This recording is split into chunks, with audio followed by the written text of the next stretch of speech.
A'udzubillahi Bismillahirrahmanirrahim. Assalamualaikum warahmatullahi wabarakatuh.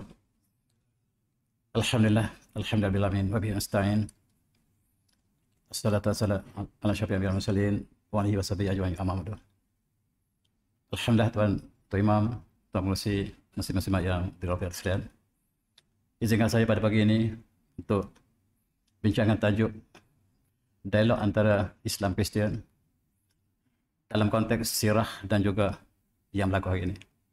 Marilah kita ambil iktibar daripada dialog yang berlaku di antara dua agama besar ini. Kita mulakan dengan ayat surah Al-Maidah. A'udzubillahi minasyaitonir rajim. Wa iza sami'u ma unzila rasul tara anhum tabinu dam'i ma arafu min al-haqq yakunu bana amanna faqtun wasyahidin sadaqan azim. Dan apabila mereka mendengar apa yang Allah turunkan kepada Rasulnya, maka kamu lihat mata mereka mengeluarkan air mata bercucuran disebabkan apa yang mereka kenal daripada kebenaran. Lalu mereka berdoa, wahai Tuhan kami beriman dan masuklah, jadilah kami menjadi saksi kebenaran. Ayat ini kisahnya asbabun nuzul ialah kisah bagaimana kaum Islam yang berhijrah ke Habsyah dipimpin oleh Ja'far bin Abi Thalib ketika umat Islam dibaikot oleh orang Quraisy. Umat Islam terpaksa mencari kehidupan baru. Lalu mereka berhijrah ke Habsyah, Ethiopia. Kebetulannya rajanya adalah raja Kristian yang sangat patuh. Maka terjadilah dialog di antara kumpulan umat Islam yang berhijrah dengan maharaja yang disebut Najasyi tadi. Apa yang berlaku di sini? Raja bertanya kepada Ja'far bin Thalib, apakah sebab kamu berhijrah ke negara kami? Maka dijawab oleh Ja'far bin Thalib dalam ayat yang cukup indah. Ayuhal Malik, kunna qauman al-jaliyah na'budu asnam wa na'kul maitah wa natil fawahish wa natal arham wa nasil jiwat wa yaqulu qawil amina ad-dhaif wa kunna ala dhalika hatta ba'athallahu ilana rasulan minna. Kami satu masa dulu seorang kaum yang jahiliah. Kami menyembah berhala, kami makan bangkai, kami melakukan perzinaan, kami memutuskan tali perhubungan keluarga, kami menyakiti jiran kami, yang kuat maka yang lemah. Demikianlah kami sehinggalah Allah utuskan seorang rasul pada kami. Na'rifu nasabahu wa sadiqahu wa manatahu wa afafahu. Dan kami kenal rasul ini, rasul yang benar, rasul yang berakhlak tinggi, pada anak ilallah ditauhid nuwahidahu wa na'buduhu wa nakhlu ma kunna na'budu nahnu wa abauna min dunihi min hijatul rasul. Rasul ini mengajak kami supaya meninggalkan sembahan yang lalu, sembahan daripada kayu dan batu, dan supaya kami kembali menyembah Allah yang Maha Satu. Maka amaruna bi sidqi al-hadis wa al-amanah wa silaturrahim wa sil jiwar. Rasul mengajak kami supaya melakukan kebaikan, mengadakan hubungan keluargaan, bercakap dengan benar dan sebagainya. Kemudian kaum kami telah memusuhi kami. Lalu kami berhijrah ke negara tuanku, mudah-mudahan tuanku menerima kedatangan kami. Itulah dialog di antara Ja'far bin Abi Thalib dengan raja Kristian. Dan ketika itu juga kata Raja Najasyi, hal ma'aka mimma ja'a bihi ayullah min syai'. Apakah ada sesuatu wahyu yang datang kepada Allah kepada Nabi kamu? Maka Ja'far bin Thalib membaca surah Maryam. Panjang, dan bacalah kepada saya, kata Najasyi, supaya saya mendengar perkataan tersebut. Lalu Ja'far bin Thalib membaca ayat yang panjang ini. Surah Maryam yang menceritakan bagaimanakah Nabi Isa dilahirkan oleh Maryam tanpa ayah dengan keagungan ilahi sebagai mukjizat, dan Nabi Zakaria juga diceritakan dalam surah yang sama. Maka selepas mendengar perkataan ini, maka bercucurlah air mata Raja Najasyi dan dia terus beriman. Dan sebagaimana dikatakan dia, amanah, kami beriman, dan fakunna masyahidin, dan masuklah kami dalam orang yang menyaksikan kebenaran. Apabila mendengar perkataan tersebut, maka menangislah Najasyi. Kisah kita pagi inilah kisah tangisan. Tangisan apabila kebenaran telah menjelma dalam kalbu. Maka demikianlah yang berlaku pada Najasyi. Dia menangis teresa-esa. Air mata panas inilah menggambarkan keikhlasan yang datang daripada hati yang luhur. Dan kebetulan ketika itu juga Quraisy menghantarkan 2 wakil mereka untuk melihat apakah yang dilakukan oleh Ja'far bersama dengan kumpulannya ke Najasyi. Lalu mereka minta supaya dikeluarkan kembali kumpulan umat Islam yang dipimpin oleh Ja'far bin Talib, tetapi mengikut Raja Najasyi. Kalaulah yang datang ini membawa hakikat kebenaran agama yang pernah dibawa oleh Nabi Isa AS, maka kamu tidak boleh mengusir kumpulan ini dan kamu kembali ke Mekah dan kami akan berikan layanan istimewa kepada kumpulan Islam ini. Sebab Rasul yang kami tunggu telah tiba dan Rasulullah yang diutuskan di Mekah bersama dengan ataupun dengan Nabi sallallahu alaihi wasallam, mereka datang daripada min mishkatin wahidah. Mereka datang daripada sumber yang sama. Inilah pertama kali kita lihat dialog di antara Raja Najasyi bersama dengan umat Islam dalam konteks perjalanan pertama umat Islam ke Habsyah. Wa iza samu ma unzila rasulun tarayanuhum tapinu dami mimma arafum al-haq yaqrabana amanna fatuna masyahidin. Itulah menjadi tema kita pada hari ini. Dan pada hari ini tuan-tuan juga perkara yang sama berlaku. Di Amerika, di Eropah, mereka sedang mengkaji kenapakah orang Kristian yang memeluk Islam, mereka menangis tak dapat berhenti. Mereka menangis dan menangis. Apakah sebab? Ini tidak dapat dipahami oleh ahli psikologi barat. Mereka mengatakan apakah mereka sengaja menangis? Tidak. Menangis bagaimana Allah tunjukkan dalam contoh pertama Raja Najasyi. Maka demikianlah hari ini umat Kristian khususnya yang menerima kebenaran daripada contoh yang sama, mereka juga mengalir air mata, dan inilah yang sedang dikaji di barat. Bahkan dikatakan 77% orang mereka yang memeluk Islam di Amerika ialah asalnya Kristian. Inilah dekatnya Kristian dengan Islam sekiranya mereka membuka hati dan perasaan untuk melihat kebenaran. Dan ini satu contoh lain, tokoh gereja Amerika yang sangat terkenal, yang cita-citanya untuk mengkristiankan orang Islam. Dia mencari halah untuk pergi ke Arab Saudi, dan dia tahu bahawa tugas yang sangat mencabar sebab orang Islam jahat. Dan dia ada tugas untuk menterjemahkan bahasa Arab dalam bahasa Inggeris. Tetapi tujuannya adalah untuk mengkristiankan orang Arab. Dan orang Islam, orang Arab ini sangat jahat. Sebab itulah yang digambarkan di Amerika. Lalu satu masa dia sampai ke Jeddah. Dia disambut oleh orang Islam dengan begitu gembira. Diberi layanan tetamu yang sangat istimewa. Dia terfikir, bagaimanakah apa yang dilihat depan mata dia ini bercanggah sama sekali dengan apa yang digambarkan di Amerika.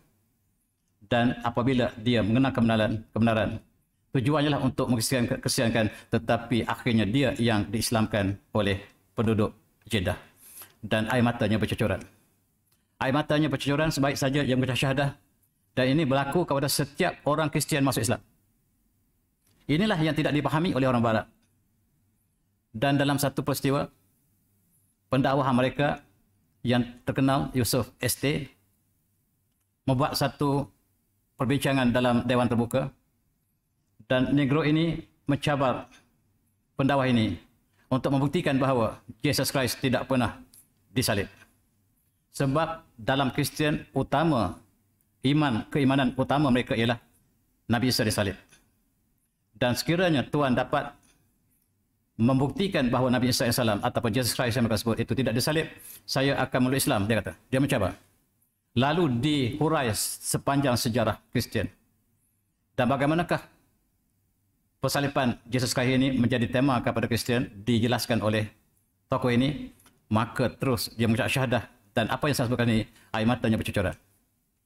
Air mata bagi mereka yang memeluk Islam, hampir keseluruhannya mereka menangis. Menangis ialah simbol pertama kepada sebagaimana yang Raja Najasyi juga laku. Ini polis England yang dilatih supaya membenci Islam. Islam keganasan.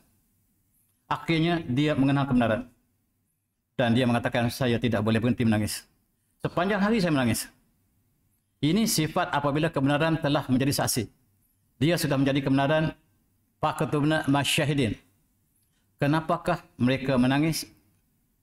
Psikologi barat tidak dapat menjawab. Tetapi Allah menjawab dalam ayat tadi. Mimma arafu minal haq. sebab mereka menyaksikan kebenaran. Itulah sebabnya. Tuan-tuan yang saya hormati, setiap peristiwa kembalinya kepada Islam, maka peristiwa emosional syahadah sentiasa berlaku. Dicatatkan oleh mereka mengkaji. Barangkali kita tidak sedar, berlaku di setiap masa. Dan ini juga secara spontan diambil gambar ketika dia mengucap syahadah. Maka dia menangis sepuas-puasnya. Dia ambil rantai yang ada salib, dia buang dengan perlahan-lahan dan dia terus menangis. Ini tidak dapat dipahami oleh pemberita CNN.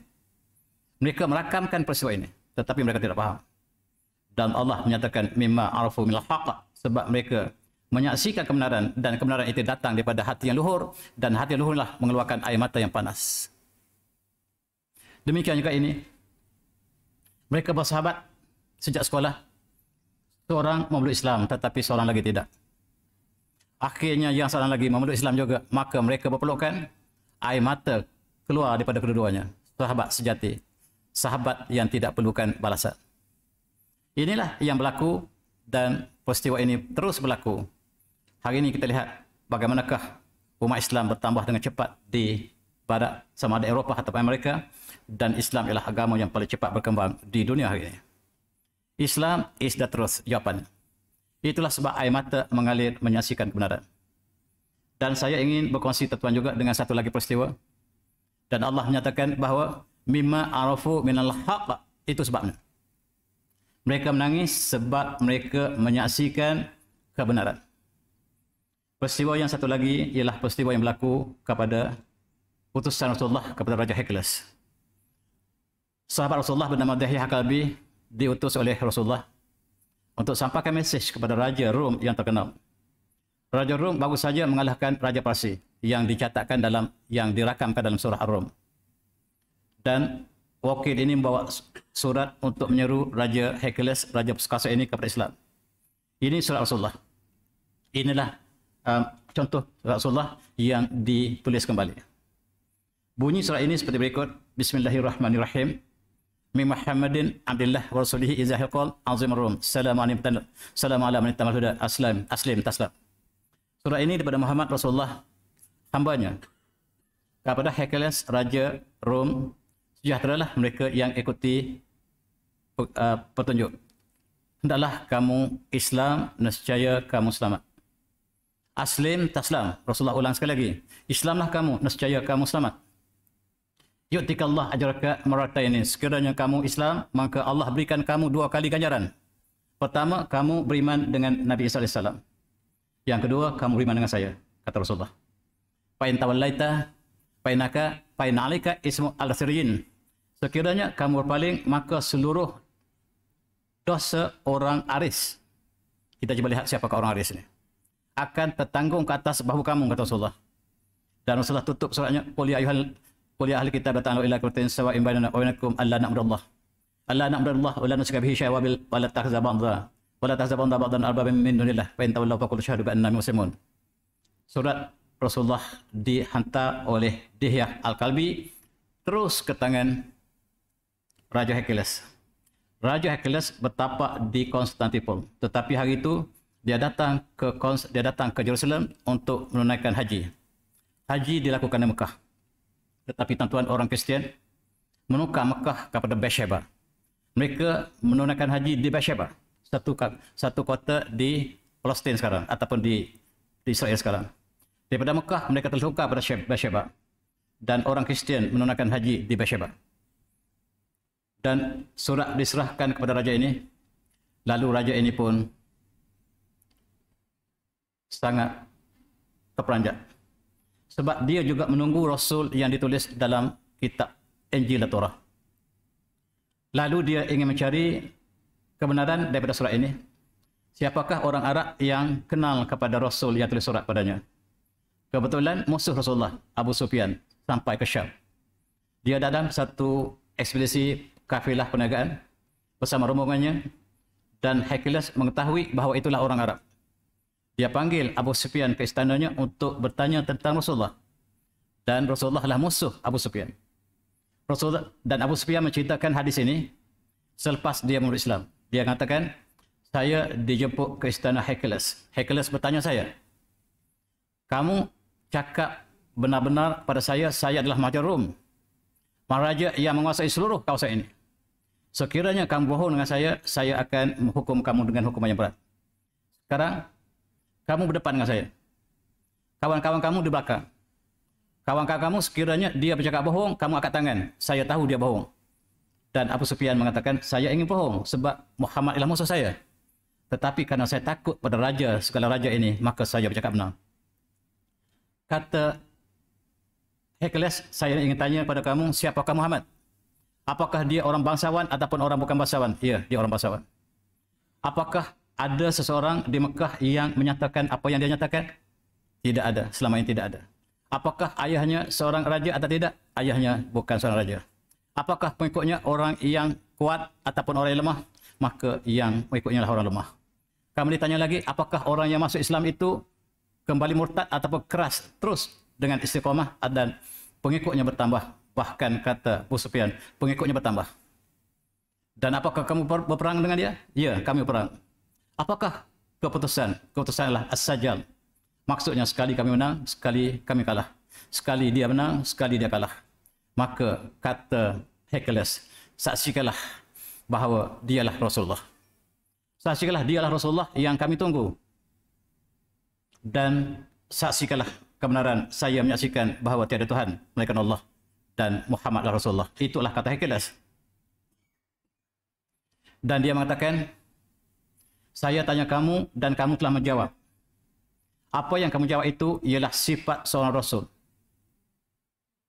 Dan saya tanya apakah dia pengikutnya semakin bertambah atau berkurang? Kamu jawab dia bertambah. Dan itulah sifat Rasul yang diutuskan pada setiap umat. Dan fa'in matakun haqqan. Fasamliku maudhi' qadamai hatain. Sekiranya benar apa yang kamu kata tadi, maka kerajaan Rom ini akan dapat diambil oleh Nabi tersebut. Wa qad kuntu a'lamu annahu kharijun, dan saya tahu bahawa Nabi itu telah muncul. Lam akun azunu annahu minkum, tetapi saya tak sangka bahawa Nabi itu daripada bangsa kamu. Kami sangka Nabi yang diutus itu daripada bangsa kami. Walau anni a'lamu anni aqlusu bihi, dan sekiranya saya tahu tentang Rasul itu telah muncul, saya akan menemuinya. Walau kuntu indahu la syaltu an qadamaihi, dan sekiranya saya bertemu dengan Nabi tersebut, saya akan menjadi hambanya dan saya akan menjadi tukang basuh kaki. Hercules, raja yang perkasa, menunggu kedatangan Rasul. Dan sekarang Rasul telah tiba, suratnya telah diterima, dan dia telah beriman untuk sementara, dan ada kisah selepas itu. Jadi dibayakan oleh Imam Bukhari dalam hadis yang panjang, saya ringkaskan. Apabila dia menerima surat dan dia juga mengakui kebenaran Rasulullah, dia memanggil Pope-nya, Paus, iaitu ketua di Vatikan. Dia bertanya, apakah surat yang saya terima ini benar-benar daripada Rasulullah yang disebut Ahmad dalam kitab kita? Sekiranya dia telah benar sebagaimana yang Rasul ini adalah daripada apa yang kita sedang tunggu, maka saya berharap untuk beriman dan saya akan serahkan kerajaan Rom kepada Rasul tersebut. Dan kata Pausnya, yuwafiq ra'yal Hercule ala khuruj an-nabi sallallahu alaihi wasallam wa annahu nabiyyun. Dan Pope-nya mengatakan itulah nabi yang harus kita ikuti. Benar tuan-tuan. Maka sekarang tibalah masanya Hercules ingin mengisahkan Islamnya. Dia singgah di Himsa, Hum sekarang, tempat peperangan di Syria. Di situ ada istana dan dia menjemput semua pembesarnya masuk dalam istana. Dan dia berucap, ditutup semua pintu dan dia buat satu ucapan, wahai pembesar sekalian, saya ingin memberitahu, mengisytiharkan satu perkara yang besar ini. Saya menerima surat daripada Rasul dan saya beriman. Saya minta kamu semua beriman kepada Rasul yang sama. Dan saya akan serahkan kerajaan Rom yang berpusat di Konstantinopel ini kepada Nabi tersebut. Apakah respon daripada pembesarnya? Mereka bangun dan menghunus senjata untuk membunuh Hercules. Dan Hercules mengetahui bahawa dia akan dibunuh oleh pembesarnya sekiranya dia terus dengan Islam. Dan apabila dia sudah hampir kecewa dengan sikap pembesarnya, dia berkata, bertenang tuan-tuan. Ruduhum aliyah. Bertenang tuan-tuan. Tadi saya kata saya beriman kepada Rasul tadi, sebenarnya saya nak test kamu. Sebenarnya saya tak beriman pun. Itulah nasib Hercules yang sudah hampir di sempadan Islam. Tetapi harta, pangkat, kebesaran menghalang daripada kebenaran. Itulah nasib Hercules yang Allah telah tentukan demikian. Akhirnya dia bertembung dengan Rasulullah dalam peperangan Tabuk. Raja Hercules, raja perkasa ini yang mengalahkan kerajaan Parsi, bertembung dengan Rasulullah di Tabuk dalam peperangan terakhir Rasulullah. Dan dalam sirah dikatakan Raja Hercules tidak sanggup bertembung dengan Rasulullah. Dia patah balik, U-turn kembali ke Konstantinopel, dan peperangan Tabuk dimenangi secara mutlak oleh Rasulullah dan para sahabat. Itu kisah dialog yang kedua. Tuan-tuan, mari kita melihat peristiwa ini. Dan surat sempat dibalas oleh Hercules. Sebelum dia bersama dengan pembesarnya, dia segera menulis surat kepada Rasulullah. Surat ini tersimpan di Museum Jordan sekarang. Suratnya bunyi seperti ini. Ila Ahmad Rasulullah allazi bashara bi Isa min Qaisarum. Surat ini kepada Ahmad Rasulullah yang telah dinyatakan dalam kitab Injil oleh Nabi sallallahu alaihi wasallam, dan surat ini daripada Maharaja Rom. Innahu ja'ani kidabak ma'rusulik, dan surat yang Tuhan telah hantar telah saya terima. Yang dihantar oleh wakil Tuhan telah saya terima. Wa inni asyhadu annaka Rasulullah. Saya saksikan Tuhan adalah Rasulullah. Nampak dia sudah beriman di sini. Wa inni asyhadu annaka Rasulullah. Najaduka indana fil Injil, dan sifat Tuhan telah disebut dalam kitab Injil. Kami beriman Pasha Nabika Isa bin Maryam, dan Nabi Isa telah menceritakan tentang sifat Tuhan. Wa ini da'utu ar-rum ila an yu'minu bik fa'abau. Tetapi sayang Tuhan, saya telah sampaikan Islam kepada orang Rom, tetapi mereka telah menolak kami. Walau ata'ani lakanu khairahum, sekiranya mereka taat pada saya, alangkah indahnya. Walantu ini indaka fa'atu wa'aksul pada mereka, dan sekiranya saya bersama dengan Tuhan, bersama Rasulullah, saya menjadi hamba Tuhan, dan saya akan menjadi tukang basuh kaki Tuhan. Ini surat daripada Hercules. Tetapi Allah telah takdirkan pembesarnya menghalang dia daripada beriman. Dan sekiranya dia beriman, tugas Islam cukup mudah. Tetapi perancangan Allah tidak sama seperti yang kita sangkakan. Surat ini tersimpan di Dewan Diraja Urdun ataupun Jordan Hashimi. Masih tersimpan, yang menyaksikan pada masa ini Hercules telah beriman, tetapi keluar balik kerana mahkota dan harta. Inilah tuan-tuan untuk kita ambil intibar. Diriwayatkan dalam Tafsir Sawi. Tafsir Sawi mengatakan bahawa kumpulan daripada Abu Sufyan masuk ke istana Hercules di Himso. Di situ ada gambar Rasulullah yang dilukis berdasarkan pada Injil. Tepat sebagaimana rupa Rasulullah. Itulah Nabi yang sedang kami tunggu. Itulah Muhammad, kata kawan-kawan daripada Abu Sufyan. Itulah Muhammad yang kami tentang. Dan itulah orangnya yang dinyatakan dalam kitab kami. Sifatnya, hidungnya, matanya dilukis dengan tepat. Dan itulah satu peristiwa dalam dialog di antara Islam dan Kristian. Tuan-tuan, inilah Pop yang Islam pertama. Pop ini namanya Pop Irenaeus, yang hidup sezaman dengan Rasulullah. Dan dia adalah penasihat kepada Raja Hercules. Dan apabila Hercules bertanya, apakah surat ini surat Rasul yang kita tunggu? Ya. Tuanku kena beriman. Tetapi Hercules telah tarik balik imannya. Tetapi Pop ini terus beriman. Dan apakah akibatnya? Dibunuh serta-merta oleh tentera Rom. Ini ialah syahid pertama, pemimpin Kristian terbesar Vatikan memeluk Islam, tetapi dalam sejarah Kristian mereka tak pernah sebut Pop ini memeluk Islam. Dan setiap kali Pop memeluk Islam, mereka sebut Pop telah psikotik, gila dan sebagainya. Dan apabila disebut Pop itu gila, maksudnya dia telah memeluk Islam. Ramai Pop yang telah memeluk Islam yang menyaksikan kebenaran dan air mata mereka bercucuran. Sama setiap kali sebagaimana yang Raja Najasyi memeluk Islam. Demikianlah sifat mereka yang kemudian Allah repeat kembali kepada setiap yang menerima kebenaran. Ini ialah Pop yang akhir, yang hidup dalam tahun 1963. Baru saja. Dia juga memeluk Islam. Dan dia juga mati dibunuh oleh Yahudi. Tuan-tuan boleh baca di sini.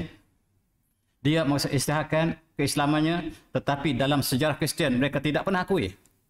Namanya George. Pop ini namanya Pop John 23.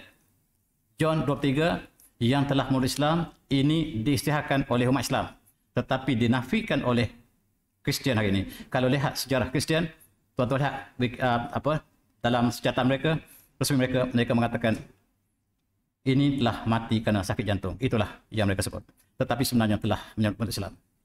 Inilah yang berlaku, dan saya nak sebut bagaimanakah di antara asbab yang menyebabkan Pop ini memeluk Islam. Terdapat satu penemuan di Laut Mati. Ada satu gua di tepi Laut Mati yang ditinggal oleh orang Al-Syiyin tadi. Orang yang hidup bersama dengan Nabi Isa AS, pengikut Nabi Isa AS yang benar. Mereka kembali ke dalam gua sebab di luar mereka telah diselewengkan agama Nabi Isa dan mereka ditindas oleh raja ketika itu. Lalu mereka masuk ke dalam gua. Mereka membawa kitab-kitab bersama mereka dan kitab-kitab yang benar. Kitab-kitab Injil, kitab-kitab Torah dimasuk dalam gua itu. Ditemui sebanyak 600 tempayan yang masuk, yang ada maktutat atau tulisan. Dan tulisan ini menyatakan Nabi Isa AS ialah Nabi yang diutuskan kepada Bani Israel, yang memberikan berita gembira bahawa Rasul Muhammad namanya akan dilahirkan di atas padang pasir. Dan Nabi Isa tidak disalib dan tidak Tuhan, tidak anak Tuhan. Maka apabila Pop ini membaca manuskrip tersebut, dia mengucapkan syahadah dan dia dibunuh di atas katilnya. Ini nasib Pop yang memeluk Islam. Dan tuan-tuan, kita lihat siapakah Arsyiyin yang sebut Rasulullah tadi? Arsyiyin ialah pengikut kepada Arius namanya. Ketika selepas Nabi Isa telah diangkat ke langit, pengikut-pengikutnya telah berselisih pandangan. Satu mengatakan bahawa dia adalah Rasul yang diutuskan oleh Allah kepada Bani Israel. Dan dia dilahirkan secara mukjizat oleh Allah SWT. Itu dipimpin oleh seorang bernama Arius. Pemimpinnya atau pengikutnya dinamakan Arsyiyin. Dan satu lagi ialah Athanasius yang mengatakan bahawa Nabi Isa itu bukan manusia biasa tetapi anak Tuhan. Dia adalah Tuhan. Subhanallah. Dan dia disalib. Dua pandangan, yang benar telah kalah, yang palsu telah menjadi agama resmi kepada kerajaan Konstantin. Maka kita lihat di situlah terjadinya perpecahan di dalam agama ini. Satu berpihak kepada yang benar, satu kepada yang palsu. Dan surat yang benar ini, Injil yang benar ini dibaca oleh Pope 23 dan Paul the 23, dan dia telah mengucapkan syahadah. Tetapi dalam sejarah Kristian, tuan-tuan jangan cari namun dia sebagai Islam, tidak akan dinyatakan. Dan ini dinyatakan oleh pengkaji-pengkaji Islam yang menyaksikan keberadaan tersebut. Saya nak perkenalkan Arius yang mengatakan Nabi Isa AS ialah Rasulullah, dilahirkan secara mukjizat tanpa ayah oleh Mary, dan diutuskan hanya kepada bangsa Israel, bukan kepada orang lain. Oleh sebab itu, kata Arius, Kristian tidak boleh dianuti oleh orang Eropah, oleh Amerika, atau oleh orang Cina, orang India. Dia adalah void. Tidak sah bagi mereka yang bukan Bani Israel memeluk Kristian. Inilah yang menjadi satu tamparan besar hari ini. Apabila manuskrip ini telah timbul kembali dan dikaji di barat, menyatakan bahawa agama Kristian tidak boleh dianuti oleh selain pada bangsa Israel. Dan sekiranya mereka berpegang pada ini, maka seluruh bangsa yang memeluk Islam, memeluk Kristian, tidak benar, tidak sah dari segi apa yang dibawa oleh Nabi Isa AS. Ini dipegang oleh Arius. Tetapi musuhnya lah Athanasius, yang kemudiannya menjadi murid kepada Paul, yang telah mengasaskan Trinity, yang mengatakan subhanallah, Nabi Isa adalah anak Tuhan, Tuhan, dan disalib. Dan inilah Raja Konstantinopel, kita kembali ke belakang sedikit, yang dia tidak Kristian, dialah agama Mazdak, agama orang Parsi. Tetapi dia menjadi raja kepada Rom. Untuk menyatukan Rom, dia harus menjadikan Kristian sebagai agamanya. Kristian yang mana? Kristian yang benar ataupun yang telah dipalsukan. Dan dia lebih cenderung kepada yang palsu. Dan dia menjadikan doktrin Trinity sebagai doktrin resmi negara. Maka pada tahun 2325 di Turki sekarang, di Bandar Nisya, ataupun sekarang kita nama Bandar Izmir, di situ ada satu persidangan besar untuk menentukan status Isa Nabi SAW. Akhirnya mereka mengambil kesimpulan bahawa Nabi Isa adalah anak Tuhan. Dia adalah Tuhan. Dia datang ke dunia untuk memberikan dirinya untuk dibunuh dan untuk melepaskan dosa orang Kristian. Itulah pegangan orang Kristian sampai sekarang yang diputuskan di sini. Dan subhanallah, inilah perkara yang bercanggah ataupun daripada kebenaran. Bagi mereka yang kekal dengan agama Nabi Isa yang benar, mereka dimusuhi oleh raja tadi, Raja Konstantin, dan raja-raja yang datang selepasnya. Lalu orang yang berakidah yang asal dengan Nabi SAW, mereka terpaksa melari diri mereka dan mereka tinggal dalam gua-gua yang terpencil. Dan gua ini sekarang ditemui di Turki, namanya Bandar Kapadokia, yang ada belon panas itu. Tuan-tuan yang pernah pergi menyaksikan, di situlah pengikut Nabi Isa yang benar berkampung dan mereka lari pada raja dan mereka membina rumah-rumah yang kecil dalam gunung ini, dan hari ini ditemui kembali tempat umat Islam ataupun umat yang benar yang mengikuti agama Nabi Isa AS, tetapi mereka ditindas. Yang di luar ialah yang telah diselewengi, tetapi yang berada dalam gua inilah yang sebenarnya.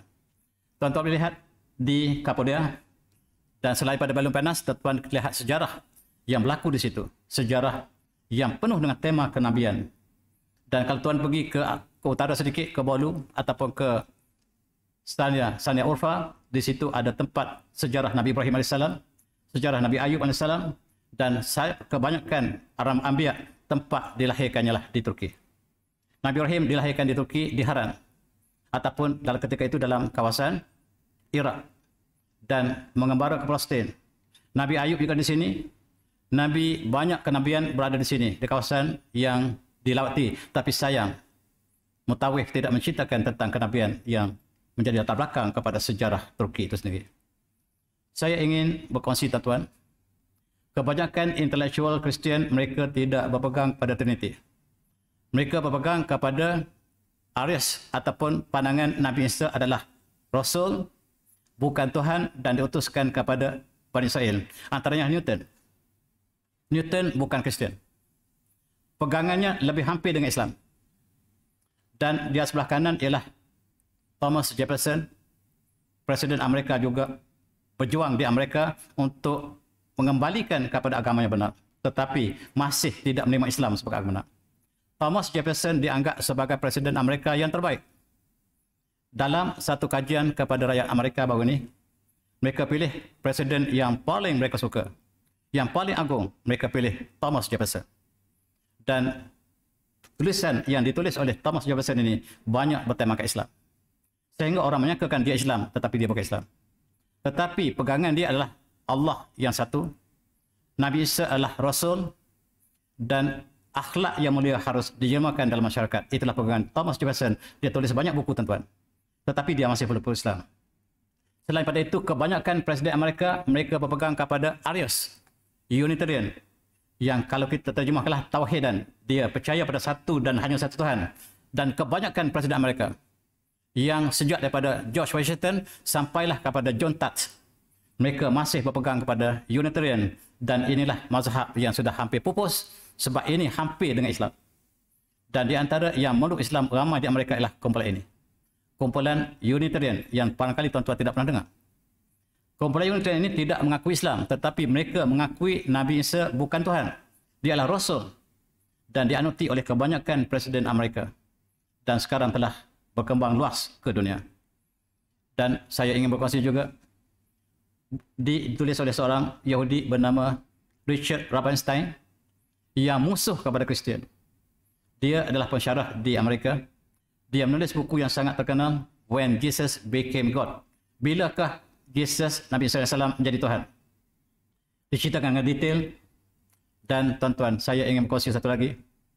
Manuskrip yang ditemui dalam Gua Qumran ini di tepi Laut Mati, yang usianya sudah 2000 tahun.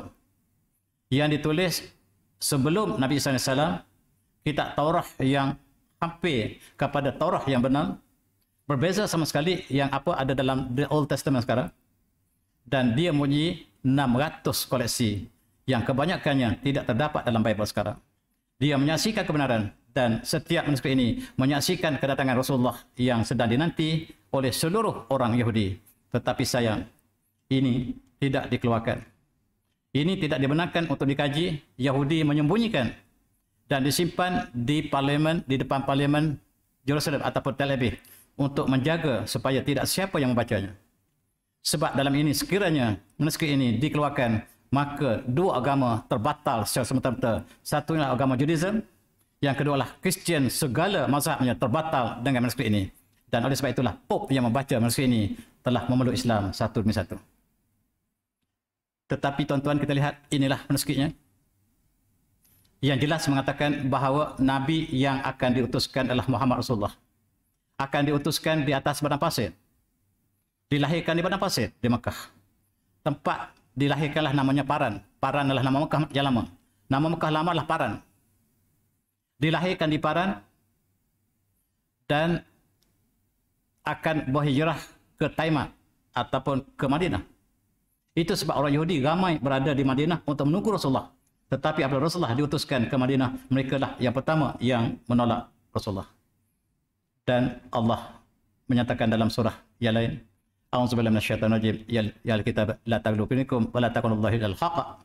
Wahai ahli kitab, janganlah kamu melampau dalam agama kamu. Jangan kamu kata kepada Allah kecuali yang benar. Innamal masihu Isa bin Maryam Rasulullah. Dan Isa Yesus Kristus itu ialah Rasulullah. Wa kalimatuhu alqaha ila Maryam wa ruhun min, dan ila akhiri. Allah menceritakan apa yang dipegang oleh Kristian tidak tepat, tidak benar sama sekali, dan jangan kamu melampau mengubah agama kamu. Dan sesungguhnya Nabi SAW, Yesus Kristus ialah hamba Allah dan Rasulnya. Seorang lagi yang memeluk Islam, dia baru saja memeluk Islam dalam tahun 60-an, namanya Pope Paul VI, dan sekali lagi dinafikan oleh seluruh sejarah Kristian. Dan akhir sekali sebelum dia mati, dia sebut, "We will also like you to know that the church recognizes the riches of the Islamic faith, a faith that binds us to the one God." Dan perkataan ini menyebabkan dia mati. Inilah Pope yang ketiga yang memeluk Islam. Dan namanya Pope VI. Dia mati tahun 1967, baru saja. Dan dia diracun dengan arsenic. Dan dinafikan oleh sejarah Kristian, dan Islam menulis. Kalau kita lihat sejarahnya yang ditulis oleh Islam, dia confirm tokoh ini, gereja ini telah memeluk Islam. Itu sebabnya mereka yang mengkaji secara ikhlas, satu demi satu orang di barat telah memeluk Islam, disebabkan oleh mereka melihat kebenaran dan air mata mereka mengalir menyaksikan kebenaran. Pope John VI minta supaya dia tidak dikebumikan dengan cara Kristian. Sebagaimana Newton mengatakan, saya bukan Kristian dan tanam saya bukan di kubur Kristian, kata Newton. Tetapi sejarah ini tak pernah diakui oleh British. Pada mulanya British condemn Newton sebab Newton bukan Kristian. Tetapi oleh kerana tidak ada saintis yang menandingi Newton, mereka bersihkan kembali nama Newton dan mereka anggap Newton sebagai saintis agung dunia.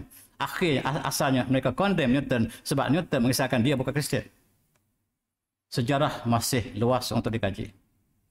Dan tuan-tuan yang saya hormati, ini kubur Pope VI, Paul VI yang di luar daripada gereja.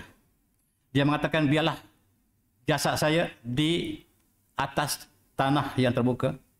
Biarlah hujan turun dan mengenai badan saya dalam kubur. Jangan tanam saya di dalam gereja. Sekarang telah dibuat bangunan dan itulah bentuk baru, tapi asalnya dia minta supaya dia tidak dikebumikan sebagai orang Kristian. Dan satu lagi tuan-tuan, inilah yang berlaku sekarang. Allah menyarankan kita supaya berbincang, berdialog dengan Kristian dengan baik. A'udzubillahi minasyaitonir rajim. Ud'u ila sabili rabbika bil hikmati wal mau'izatil hasanah. Wajadhum billati ahsan inna rabbaka huwa alimun bima dhalla an sabilihi wa alimul muhtadin. Subhanallah. Dan serulah, bincanglah kepada Allah, serulah kepada Allah dengan hikmah dan peringatan yang indah, dan berbahaslah mereka, wajadihum, dan diskusilah mereka dengan cara yang lebih baik. Sesungguhnya Tuhan kamu lebih mengetahui siapa yang sesat dan siapakah yang mendapat petunjuk, dan Allah Maha mengetahui bagi mereka yang mendapat hidayah. Tuan-tuan, inilah yang diambil oleh pendakwah kita sekarang. Usaha yang dibuat oleh Mak Didat sangat besar, tuan-tuan. Usaha yang dilakukan oleh Dr. Zaid Nakir Zaid sangat besar. Walaupun kita pandang enteng, tetapi dialah di antara asbab menyebabkan Eropah hampir bertukar menjadi bumi Islam. Sekarang tuan-tuan, dalam simulasi statistik, mereka mengatakan Eropah akan menjadi Islam dalam masa 30 tahun akan datang. Dan sekarang penduduk di UK dan Ireland, bayi yang paling ramai dilahirkan namalah Muhammad. Subhanallah. Muhammad ialah bayi yang paling ramai dilahirkan di England. Di kedua ialah nama William, yang ketiga adalah John. Tetapi yang paling tinggi sekarang di UK ialah Muhammad, menggambarkan sesuatu yang tidak pernah berlaku di benua tersebut. Disebabkan oleh perbincangan dilakukan oleh mereka sebahagiannya, dan Allah berikan hidayah melalui Zakir Naik. Sebab itulah Zakir Naik dibenci di seluruh dunia, dikondem di India, dikondem di negara-negara Eropah, dan dia terus berjuang dalam perjuangannya. Dan akhir sekali kita lihat pendakwah daripada Indonesia, Abdul Samad, juga telah dihalang ke Singapura dan juga ke Thailand. Sebab yang sama. Sebab membawa dakwah, membawa mesej yang diterima oleh orang ramai menyebabkan dia sebagai ancaman kepada bukan Islam. Tuan-tuan, perbincangan secara ikhlas, tertib, berakhlak, membincangkan apakah benar, apakah alasan kamu mengatakan Yesus Kristus adalah Tuhan. Apakah alasan dalam Bible kamu sendiri? Tidak ada. Tidak ada satu ayat Bible pun mengatakan Yesus Kristus mengatakan dia adalah Tuhan dan sembahlah dia. Tidak pernah ada. Bagaimanakah kamu boleh mengatakan demikian sebaliknya? Dan dinyatakan di dalam Bible mereka, dalam Injil Matthew, ketika Yesus Kristus yang kononnya disalib, sebelum disalib dia diminta pikul salibnya sendiri. Ketika itu dia berdoa, Ele ele lema sabahtani. Ini bahasa ramai. Ele ele lema sabahtani. Dalam bahasa Arab maksudnya Allah Allah limadza taraktani. Dalam bahasa Inggeris Allah Allah why have you forsaken me. Dalam bahasa Melayu Tuhan Tuhan kenapakah dikau meninggalkan aku. Kalaulah ini disebut oleh Yesus Kristus, siapakah Tuhan yang dia doa? Bagaimanakah dia menjadi Tuhan sedangkan dia berdoa kepada Tuhan lain? Allah. Dalam bahasa Nabi Musa juga menyebut Ele. Ele ialah Allah dalam bahasa Hebrew. Dalam bahasa Aramaik juga Ele. Allah tu Ele disebut dalam bahasa Hebrew. Sampai hari ini. Sebab itu mereka kata subhanallah. Haleluya itu subhanallah, subhanallah, subhanallah dalam bahasa Hebrew. Dan kalaulah Yesus Kristus itu Tuhan, kenapakah dia berdoa kepada Tuhan lain? Dan satu lagi ialah I am not sent but to the lost sheep of Israel. Kata Nabi Isa atau Yesus Kristus, mereka mengatakan bahawa saya tidak diutuskan kecuali kepada orang sesat daripada Bani Israel. Sebab itu orang Cina tidak boleh masuk Kristian. Orang India tidak boleh masuk Kristian. Orang Inggeris tidak boleh masuk Kristian. Orang Amerika tidak boleh masuk Kristian. Yang boleh masuk Kristian hanyalah orang Bani Israel. Ini jelas dalam kitab mereka. Dan juga dalam kitab mereka disebutkan Allah God forbid wine and swine. Allah haramkan arak dan babi. Tetapi itulah minuman mereka yang paling suka. Orang Kristian makan arak, minum babi. Dan tuan-tuan, inilah yang bercanggah dengan apa yang disebut oleh mereka. Dalam perbincangan ini juga mereka disebut bagaimanakah Nabi Ibrahim bersolat. Bagaimanakah Nabi Musa bersolat. Mereka meletakkan forehead onto the ground. Mereka letakkan dahi mereka ke atas tanah, maksudnya bersujud. Dan ini dilakukan oleh umat Islam. Dan bagaimanakah mereka berdiri? Nabi Isa AS sebelum solat mereka wuduk, wash his hand. Tetapi ada orang Kristian sekarang membasuh tangan atau mengambil wuduk. Bagaimanakah Nabi Isa berdiri tegak, kemudian berokok, kemudian bersujud?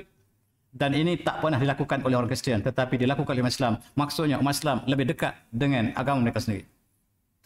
Dan inilah perbincangan mereka. Dan ini ialah tuan tokoh Kristian yang hebat, tuan-tuan. Namanya ialah, selepas memeluk Islam, dia tukar namanya menjadi Profesor Abdul Ahad Daud. Dia adalah pakar agama Kristian dan dia menulis buku Muhammad in the Bible, sangat terkenal. Saya baca masa saya masih sekolah lagi, tuan-tuan. Inilah di antara tokoh-tokoh yang kenal kebenaran. Dan begitu juga dengan buku-buku lain menceritakan tentang bagaimanakah nama Rasulullah disebut dengan jelas dalam kitab Bible. Tetapi sayang, mereka terjemahkan nama Rasulullah. Dan dalam Bible yang mereka guna sekarang, nama Rasulullah masih ada. Di dalam bahasa Hebrew, yang didoakan oleh Nabi Sulaiman AS, Nabi Sulaiman menyebut nama Rasulullah dengan jelas. Rasulullah disebut dalam bahasa Hebrew hikku mutamin mutakim wa qulu Muhammadim. Dan diterjemahkan, dialah sahabatku yang mulia, dialah yang terpuji. Dialah Muhammad sebenarnya. Diterjemahkan Muhammad itu dengan terpuji, altogether lovely. Maksud Muhammad ialah yang terpuji, yang dicintai, yang disanjungi, itu maksud Muhammad. Nama diterjemahkan dalam Bible sehingga hilanglah identiti Rasulullah sebab nama tidak boleh diterjemah. Kota baru, kena sebut kota baru, tidak boleh sebut Newcastle. Tak boleh. Kalau sebut Newcastle, dia kembali kota baru jadi ke England. Maka identiti telah hilang sama sekali. Dan kesilapan dalam Bible adalah mereka terjemahkan nama Rasulullah kembali kepada bahasa asal, tetapi mereka tidak ada bahasa asal. Kecuali ada beberapa ayat yang ini menjadi syair kepada Nabi Sulaiman. Nabi Sulaiman sangat cinta kepada Rasulullah. Dalam syair ini dia sentiasa mengatakan hikmatakim wa qul Muhammadim. Itu diulang oleh orang Yahudi sampai hari ini. Di Wailing Wall di Jerusalem, mereka pegang tangan mereka ke dinding, mereka sebut hikmatakim wa qul Muhammadim. Kami sedang menunggu Nabi bernama Muhammad, sedangkan Rasulullah diutuskan sejak 1400 tahun. Inilah yang harus kita bincang secara terbuka, halus dan intelektual. Dan kita harus menguasai bidang ini untuk kita berdepan dengan mereka. Tetapi sayang, orang Islam sangat sedikit ilmu tentang perkara ini, kecuali beberapa orang yang sedang berjuang di tahap ini. Nama Rasulullah disebut seperti ini dalam bahasa asalnya, Mem, Hemem, Daleh. Itu sebab kita kena tahu bahasa. Tidak tahu bahasa Inggeris saja. Kalau kita tahu saja bahasa Inggeris, kita kena tipu. Sebab propaganda yang dilakukan oleh Barat banyak melalui bahasa Inggeris. Para pelajar yang hanya tahu bahasa Inggeris, dia handicap dalam kebenaran. Kenali bahasa Hebrew, bahasa Aramai yang dibetulkan oleh Nabi SAW, bahasa Assyria yang digunakan oleh Nabi Nuh AS. Nabi Nuh bercakap dalam bahasa Assyria. Nabi Musa bercakap dalam bahasa Hebrew. Nabi Isa bercakap dalam bahasa Aramai. Ini Hebrew. Dan Hebrew dengan Arab ada hubungan. Dan dalam Bible disebut Mem, Hemem, Dele, iaitu Ahmad. Jelas, tetapi mereka telah terjemahkan nama-nama ini, menyebabkan identiti Rasulullah telah hilang sama sekali dalam kitab mereka ada sekarang. Terakhir, tuan-tuan barangkali, ini kitab Allah takdirkan ditemui di Turki. Ini ialah kitab Barnabas. Injil Barnabas. Barnabas ialah pakcik kepada Rasulullah, pakcik kepada Nabi SAW. Sama ada dia adalah saudara kepada Maryam atau tidak, saya tak pasti. Tetapi dikatakan dia adalah orang yang dekat dengan Nabi SAW. Kitab yang digunakan sekarang ditulis orang yang tidak kenal Nabi SAW. Dan kitab ini ditemui di Turki yang menyebabkan Kristian menjadi kaku sekarang. Kitab ini satu-satunya kitab Injil dalam bahasa Aramai yang digunakan oleh orang Kristian di seluruh dunia hari ini tidak ada dalam bahasa Aramai. Bahasa Aramai ialah bahasa yang dituturkan oleh Nabi SAW. Yang paling tua ialah Bible, Injil dalam bahasa Greek. Maksudnya diterjemahkan daripada bahasa asal. Tiba-tiba Allah takdirkan Injil dalam bahasa Aramai telah ditemui. Dan dia menyebut Rasulullah secara jelas. Dan inilah sebabnya orang Kristian mengatakan kitab ini ditulis oleh orang Islam. Sedangkan usianya sudah lebih 1500 tahun, Islam baru muncul 1400 tahun. Tak mungkin orang Islam dia tulis kitab ini. Dan kitab ini menyaksikan kebenaran Rasulullah SAW dan sedang disimpan di Ankara, tuan-tuan. Tuan-tuan yang mengelawat Ankara, dalam konteks kajian ilmiah, pergilah tengok kitab ini yang sangat bermakna sebab kitab ini membatalkan seluruh Kristian dunia. Dan tuan-tuan, kita harus mengambil tahu, akhir sekali tuan-tuan, Pope Benedict, yaitu paus yang kedua terakhir. Dia minta untuk melihat kitab ini. Berilah saya lihat. Berilah saya saksikan untuk saya lihat kitab ini. Dan lepas dia membaca kitab ini, dia melihat juga daripada manuskrip Qumran tadi, dia pun resign daripada jabatannya. Menimbulkan tanda tanya sampai hari ini. Pope Benedict ini dikatakan selepas membaca kitab ini, dia telah resign daripada jabatannya. Dan sebelum resign, dia sebut seperti berikut. That Christianity is not in the classical meaning or religion of the book. Subhanallah. Kristian bukan agama benar. Kristian bukan agama benar, dia adalah ketua agama Kristian. Dia kata agama Kristian tak benar. Apakah nasibnya akan sama seperti pop-pop yang terdahulu? Dan dia telah hilang, tak tahu ke mana pergi sekarang. Hilang. Diganti oleh pop resist. Dan Bible ini masih tersimpan, masih dirujuk di Vatikan, dan kita jangkakan pop-pop yang datang kemudian sekiranya mereka ikhlas dalam kajian mereka, mereka akan dapat kenal kebenaran, sebab sebahagian daripada manuskrip Qumran tadi dibawa ke Vatikan untuk hanya pop yang baca. Orang lain tidak boleh. Dan dia akan mengubah dunia, dan inilah barangkali dunia akhir zaman. Nabi Isa akan turun dan menyaksikan kebenaran apa yang dibawa oleh baginda. Tuan-tuan, Pope Benedict resign. Tidak pernah ada sejarah Pope yang resign. Pope dia akan kekal sehingga dia mati. Tetapi bila dia resign, ada sesuatu yang tidak kena. Tetapi sampai hari ini kita tak tahu sejarah yang benar. Dia telah hilang. Tidak tahu ke mana. Dan mengikut orang Kristian, dia tak ke mana-mana. Dia ada di Vatikan. Tidak ada Vatikan. Dan ada orang yang melihat dia di Mekah. Ada orang melihat dalam beberapa tahun lepas, dia memakai pakaian ihram dan sedang membaling di Jamrah Aqabah. Dan bila gambarnya disiar dunia, dan orang Kristian mengatakan, bukan, itu bukan pop kami, itu orang lain. Rupanya hampir mirip dengan pop ini. Dan tersebar berita mengatakan dia meluk Islam, tetapi disangkal oleh orang Kristian. Maka kita ingat bahawa setiap pop yang meluk Islam tadi telah disangkal oleh mereka. Maka kita tidak tahu apakah sebenarnya tetap kali ini. Tetapi apa yang dikaji ialah Islam adalah agama untuk seluruh anbiya. Untuk para anbiya, agama adalah Islam, agama yang sama dibawa sejak daripada Nabi SAW sampai Rasulullah SAW. Dan inilah sebab antaranya kajian antara komparatif ataupun diskusi, dialog antara Kristian dan Islam ini harus kita teruskan, tetapi harus mereka terlibat, mereka yang ada kepakaran yang sangat tinggi. Tuan-tuan, akibat daripada perbincangan ini kita lihat satu demi satu Rabai Yahudi memeluk Islam. Dan ketika Rasulullah, barangkali orang Yahudi lah paling sukar untuk memeluk Islam. Tetapi dikatakan pada hari ini, ramai orang Yahudi, pemimpin mereka, pemimpin agama mereka yang memeluk Islam, antaranya lah inilah Yusuf Kohen. Kohen maksudnya keturunan Nabi Harun AS. Sebab dalam agama Yahudi yang pegang rajuk agama dalam agama mereka ialah keturunan Nabi Harun AS. Dan Kohen ini maksudnya keturunan Nabi Harun AS. Dan apabila ada perbincangan yang panjang, dia telah mengucapkan syahadah. Antara contoh mereka yang menerima Islam ini, mereka yang intelektual. Antara lain ialah tokoh ini. Ia adalah padri terkenal di Eropah. Dan dia telah memeluk Islam satu demi satu selepas perbincangan yang ikhlas. Bukan untuk mengalahkan lawan, tetapi untuk cari kebenaran. Walaupun kebenaran itu berada pada orang lain, harus kita terima. Tetapi kalau berbincang untuk menang, maka tidak di sini. Di sinilah untuk kita merasakan kebenaran yang dibawa oleh para anbiya terdahulu. Inilah tokoh gereja di Sweden yang terkenal telah memeluk Islam. Satu demi satu tokoh gereja memeluk Islam disebabkan perbincangan terbaiklah, termasuklah dengan kitab Barnabas tadi ataupun dengan kitab Qumran di Laut Mati. Ini ialah pakar Christian Judaism terkenal di seluruh Amerika.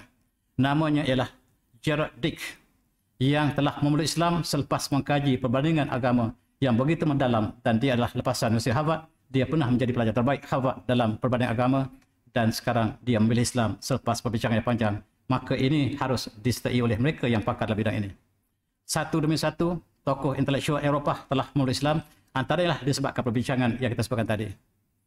Dan saya ingin berkongsi tuan-tuan akhir sekali ini, ialah yang berlaku di Filipina, disembunyikan pada kita. Ada satu gereja yang ada 200 padri mereka. Seluruh memeluk Islam dalam beberapa tahun lepas, dan disembunyikan berita ini.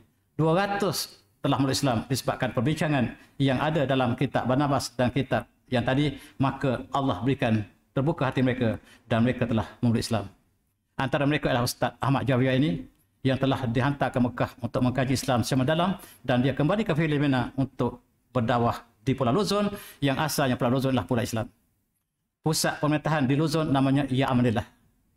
Apabila Sepanyol datang, dia telah membunuh seluruh umat Islam, murtadkan umat Islam yang lain, sehingga Manila alhamdulillah telah bertukar menjadi Manila hari ini menjadi bandar yang murtad 100% dan Luzon menjadi pulau yang murtad 100% ketika di bawah Amerika dan Spanyol. Dan sekarang bibit Islam telah muncul kembali di Filipina.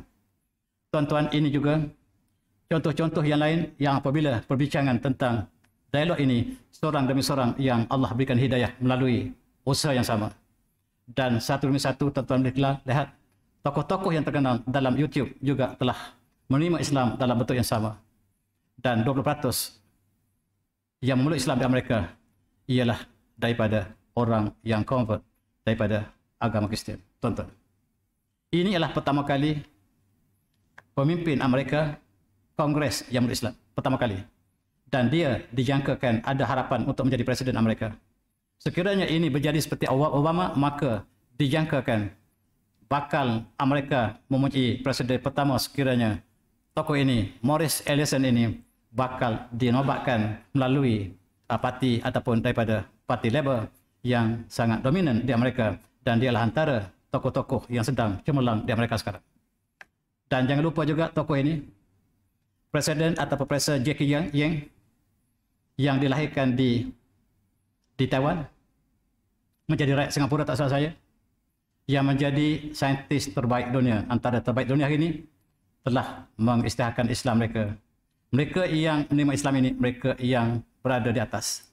Dan dialah di antara 50 ataupun 500 umat Islam yang terbaik di dunia. Termasuklah yang baru convert. Dan kita malu apabila kita seorang Islam yang telah lama, kita tidak dapat menandingi mereka yang baru convert. Dan dia antara 100-500 orang terkenal dari Islam ialah dari mereka yang baru menerima Islam. Tuan-tuan, kita lihat di sini ialah bagaimanakah setiap daripada timur dan barat, kita adalah sepersaudaraan yang hakiki. Kulit, warna tidak menjadi halangan, dan itulah kelebihan yang ada di Islam. Dan ini ialah suasana di Asia yang tak pernah kita bayangkan. Pemuda mereka apabila masuk saja waktu, mereka solat, terus solat. Sama ada mereka ada di pasir ataupun di tepi jalan, mereka menunjukkan komitmen mereka pada agama cukup tinggi. Tapi jangan di Malaysia. Jangan di Malaysia solat tepi jalan, kita akan dikondem. Saya pernah solat di tepi jalan sebab terlalu sempit masa. Dikondem oleh seluruh mereka lalu. Tak ada masjid ke? Sedangkan bumi ialah masjid untuk umat Islam.